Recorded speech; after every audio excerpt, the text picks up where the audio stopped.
Okay, 21 states require financial literacy education for our kids. What? The kids in the other 29 states don't matter? That's really what we're saying here. Does talking about your money make you cringe?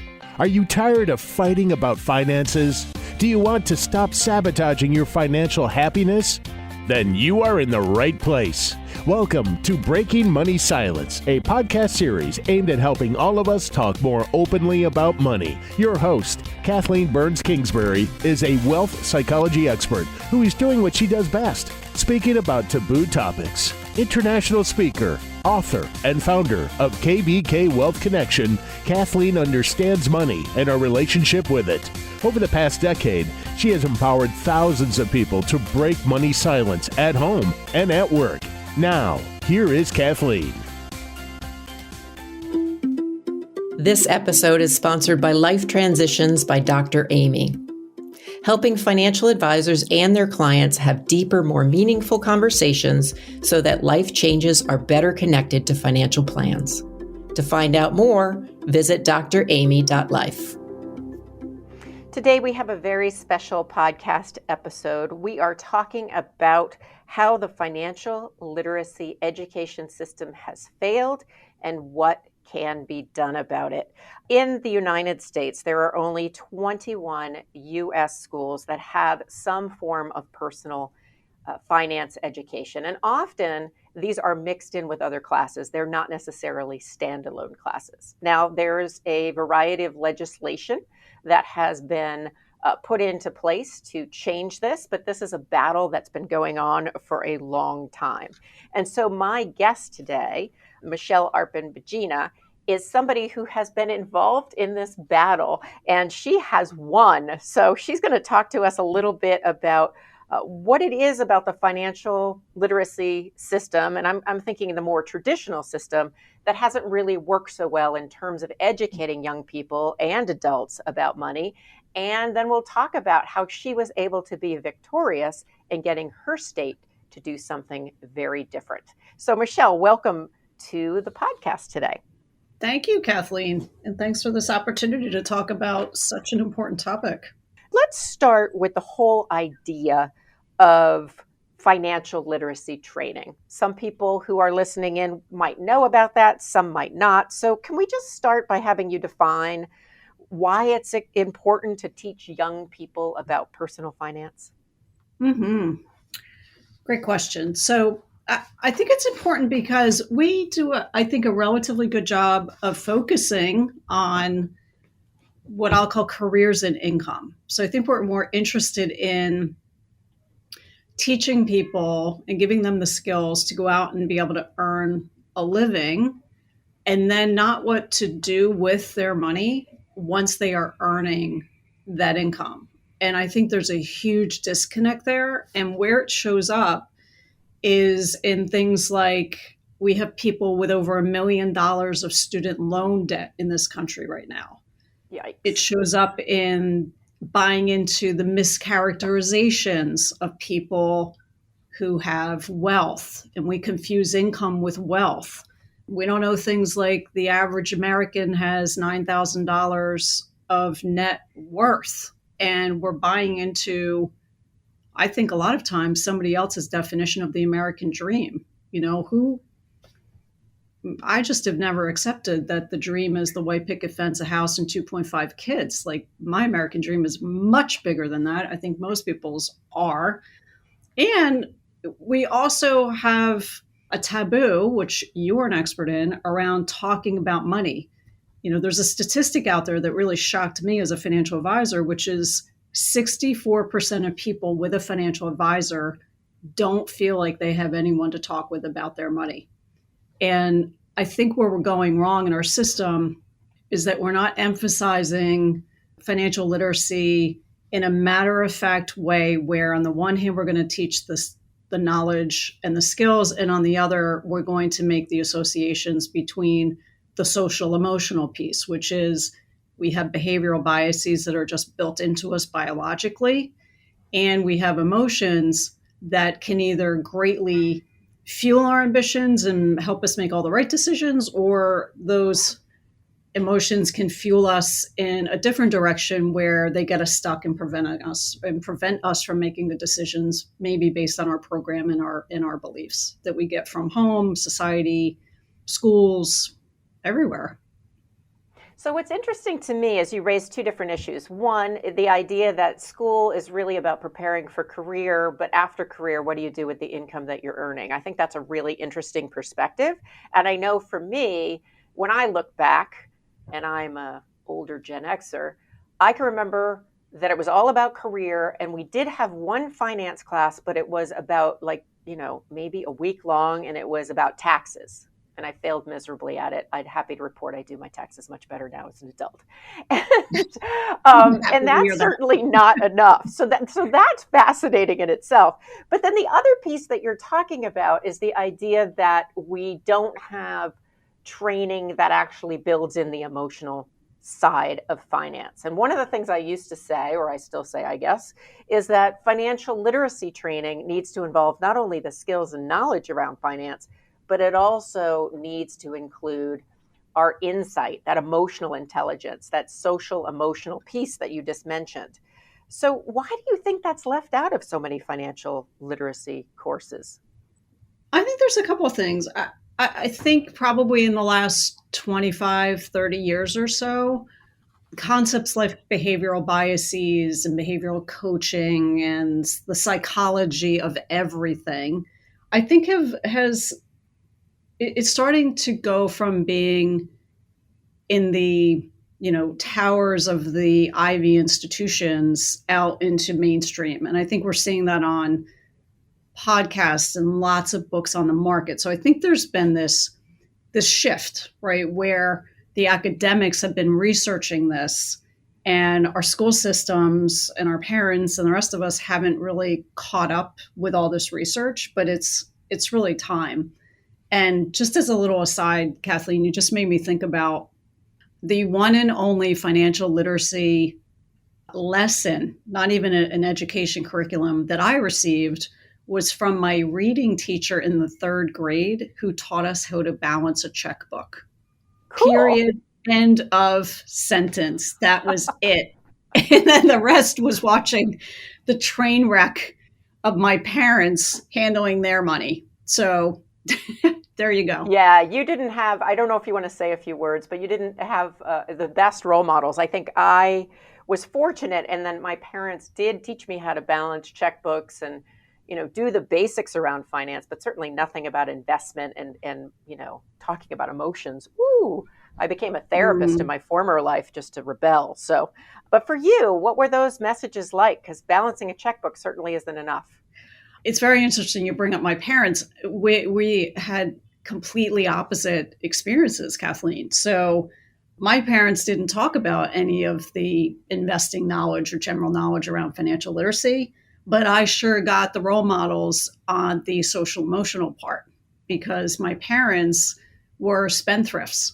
And spendthrifts, for those of you who may not understand that word or just get confused by it, a lot of people think that spendthrift means being thrifty when you spend your money. What spendthrift means is that you spend all of your money. And the word thrift used to mean prosperity. So spendthrift means to spend your prosperity. So what I like to say is that I actually grew up with a poverty of prosperity. My parents knew how to earn a living. They made a great income and they spent every dime of it. So things like having a brand new Corvette when I was a senior, not me, but my father having a brand new Corvette when I was a senior in high school, and we couldn't afford groceries. Or buying a yacht. There's a disconnect. Yep. Yeah.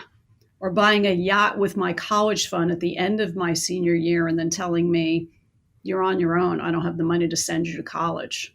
I could go on. But what people didn't know from the outside looking in is we look like a very successful family of 4.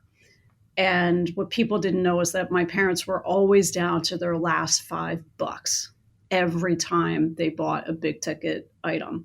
And the only reason they were able to afford these items is because the business they were running ran very large account receivables, and then very large checks would come in. So it was very feast or famine. They were typical, business owners that did not have consistent cash flow. But man, when they came into checks, it was like there was this pent up demand to go spend all the money, and they did it big. They did it big. That said, I consider my parents very successful people. They were just very inconsistent with their money, and they were a lot more consistent in other areas of their lives. And it really was a shame, because I remember growing up thinking to myself, I never had the nerve to say this out loud, but I would just observe my parents and think to myself, the two of you have all the ingredients to go from ho hum to hot damn with your money, but you just can't seem to get out of your own way.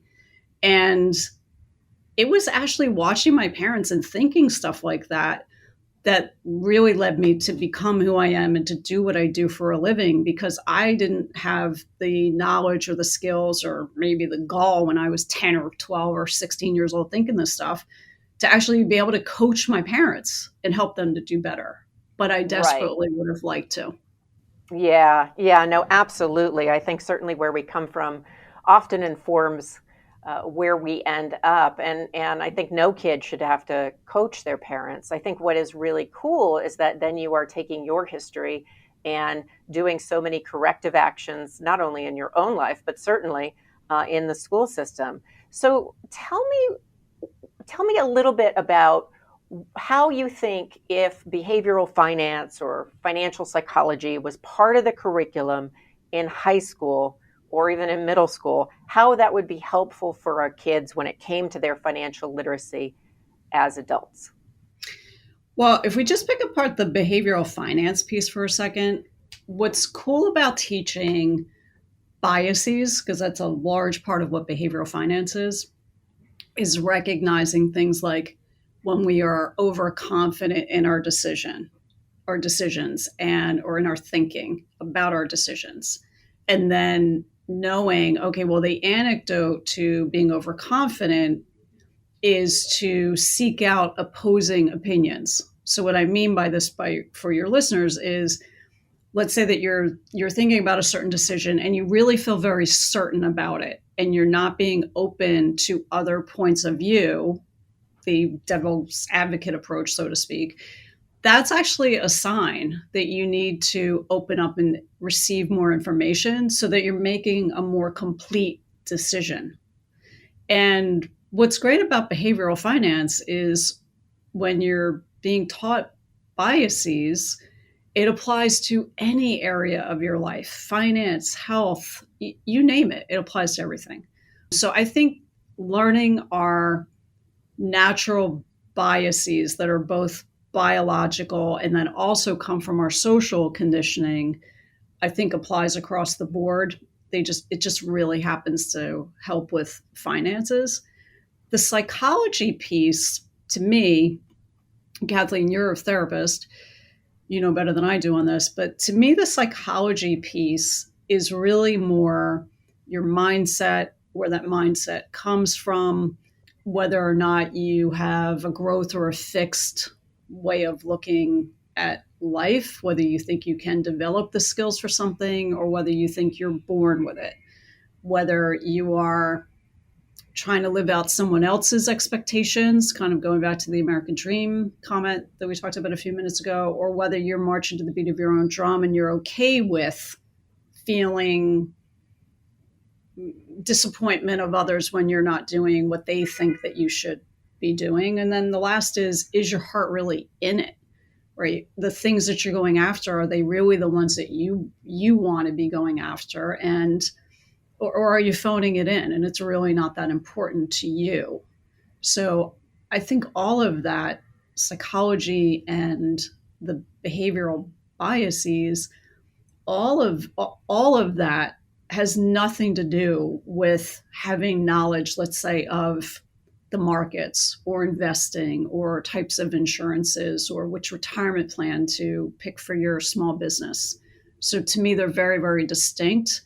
And I think we just are getting a glass half full kind of approach to the conversation in our school system. We just need to broaden the definition.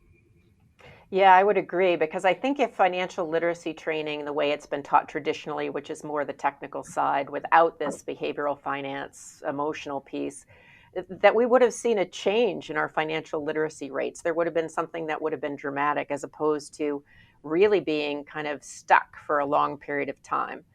So, in a moment, I am going to have you tell us the story about you and your home state and deciding you wanted to do something about the lack of behavioral finance in financial literacy training.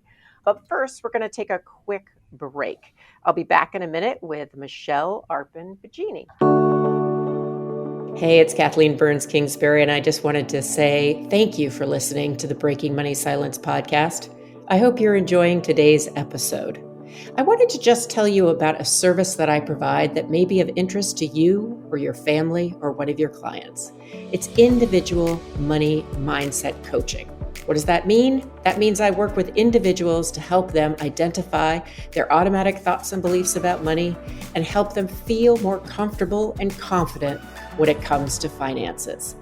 It is a short-term program that can really take you from being uncomfortable or a little fearful around money to being really confident. So if you're interested in finding out more, feel free to email me at kbk@breakingmoneysilence.com. And let's set up a quick phone call and see if money mindset coaching is for you. We are back, and we're talking about financial literacy education, the fact that only 21 schools in the U.S. actually require some personal financial education. And when we look at what is actually being taught to young people, there's really a huge missing component, and that is behavioral finance and certainly what I do, the psychology of money.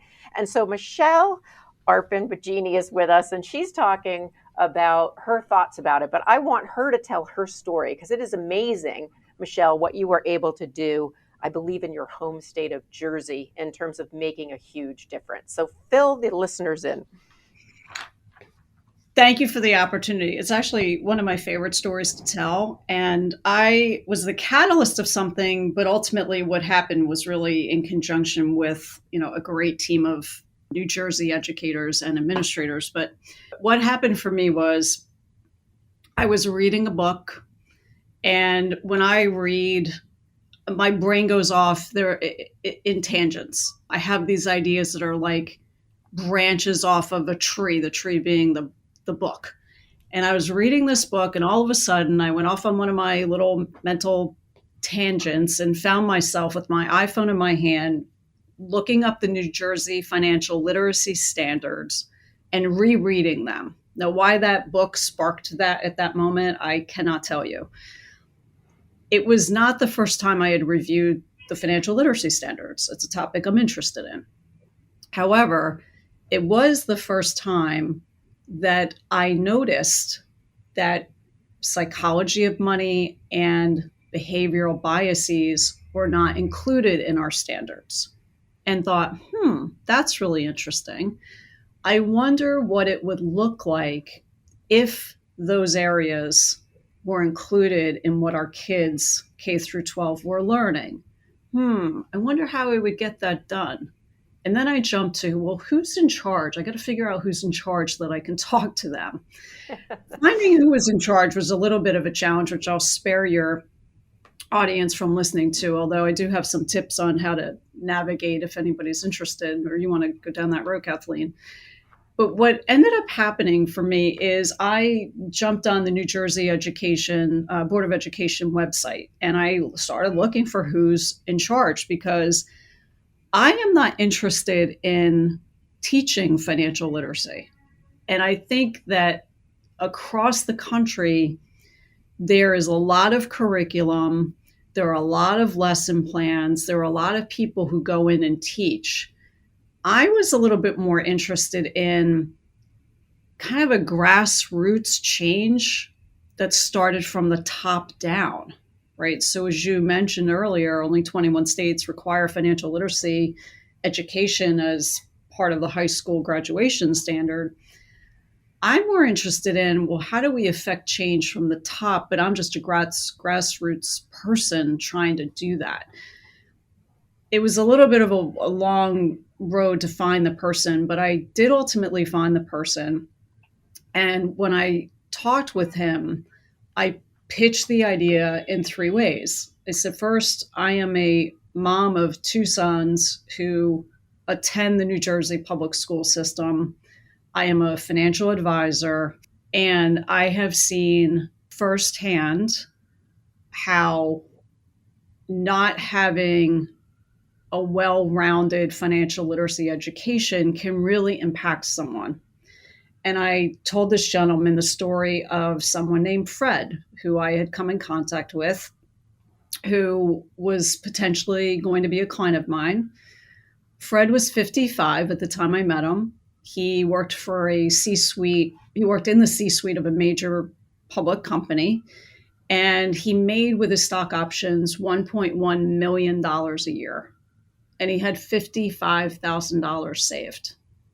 Now, Fred did not need, Fred didn't need a financial advisor. He needed a financial therapist, which I'm not a therapist. I'm just therapeutic.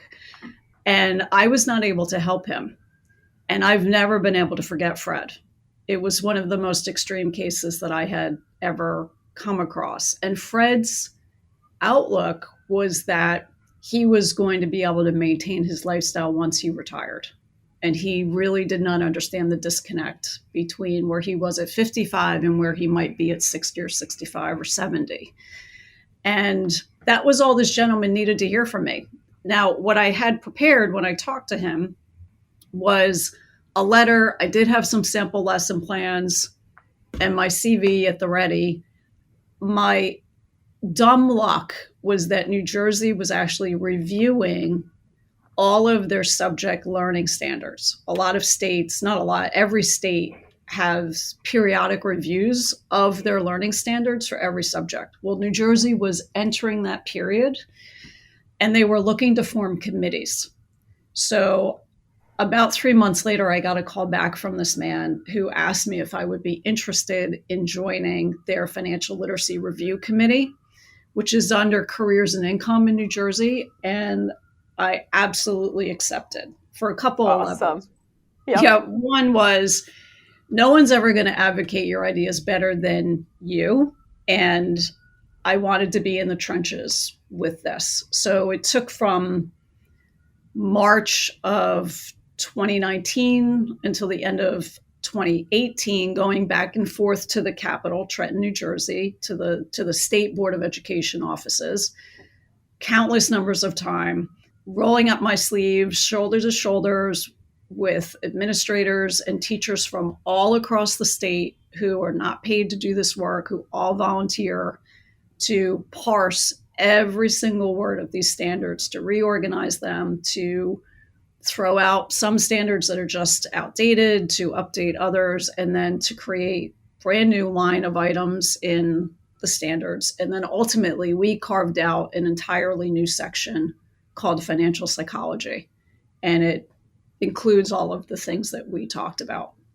So New Jersey, by that little catalyst idea, because I did not accomplish that by myself, I just had the original idea. Yeah, but you New also Jersey had to pick up the phone and do something about it. So that's cool. Well, you and I talked before this podcast, the expression be the change that you want to see in the world. There are be the change moments. And that's really what that was for me. What was the end result of you being on this committee and having this idea, reading a book that was probably somewhat unrelated? It was totally unrelated. The end result was we finished our work on that committee, like I said, in October of 2019, because it's, state public education. The changes that we wanted to make, it has to go out for a period of public review. It did. And then the State Board of Education reviewed our changes to the standards June of 2020. And they ratified everything. And they said, absolutely, we accept this, approved. And as of September of 2021, we're going to require that students from kindergarten through 12th grade in New Jersey learn this as part of our curriculum.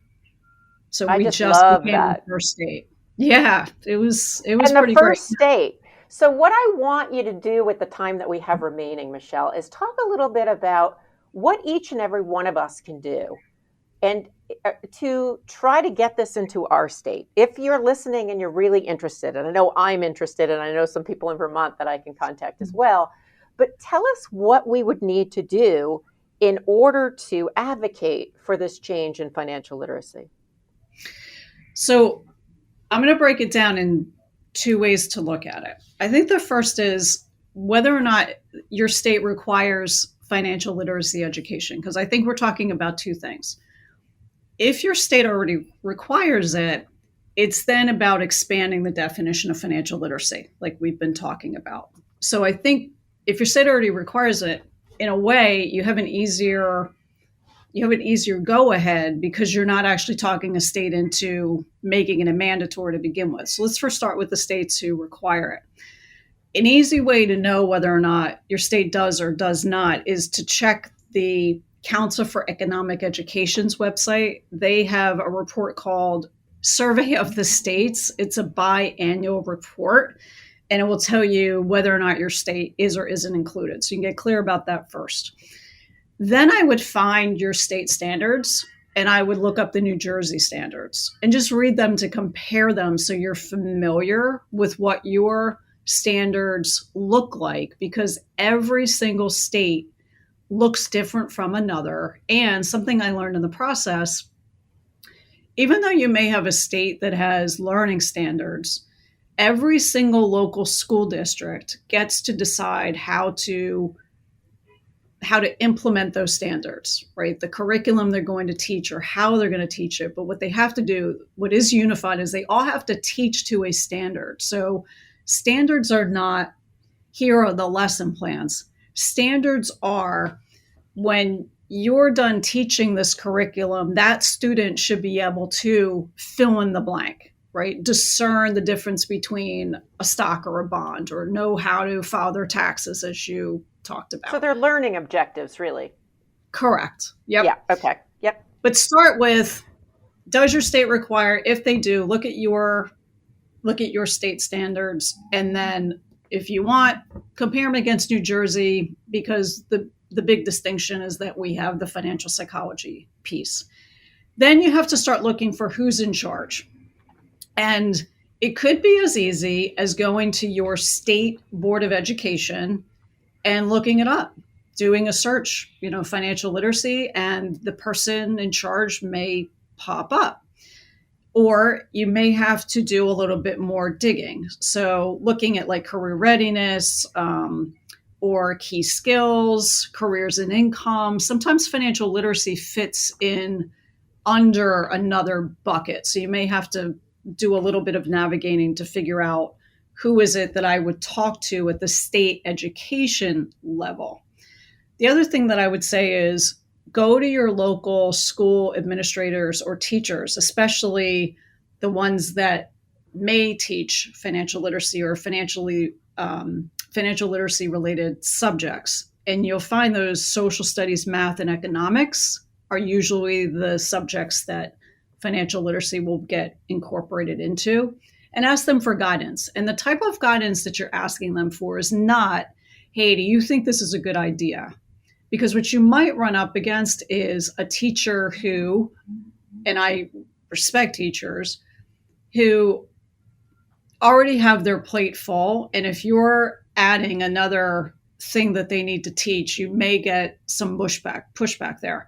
What you're looking for is, hey, I'm interested in finding out, who I can talk to. Do you have connections at the State Board of Education, right? So like I said before, this is grassroots from the top down. I'm just a big believer that you really want to get yourself in touch with the decision makers. And I think what we have to think about too with education and educators, they're very interested in what is going to help our children. At least that was my perspective. I found the New Jersey educators and administrators that I was in contact with, they were very, very open to this discussion because really their preventative maintenance right? If our educators can teach our children the tools and the skills and the psychology of what they need to know so that they can go off and do better in their lives, they're very interested in that. So I think it's something to really keep in mind, that you're probably going to be met with people who are open to ideas because they're open to learning themselves and they're open to giving our children more learnings. Just something to, keep in mind. If your state does not include financial literacy as a requirement, again, you can check the Council for Economic Education website and look for the State of the States report to help get some guidance there. The Council for Economic Education website, they have a section on advocacy, which I would highly recommend looking at. The two things that I think are really helpful that they point out in particular, because all of it is helpful, is they will point you to the Council of Chief State School Officers and the National Conference of State Legislators. And both of those, you can find who is, at the state level, who is in charge of all education, which it could be a good idea to reach out to that team of people. And then with the State Conference of State Legislators, you're going to drill down more into pending legislation. So let me talk about that for a second, because while I was going back and forth to Trenton and working on the standards, I started looking up lots of different financial literacy things, and I stumbled across this website. And if you do a search in this website, and again, it's the National Conference of State Legislators. I'll put all these links in the show notes just for people listening. They can definitely click through and we'll make it easy for them to find this. Perfect.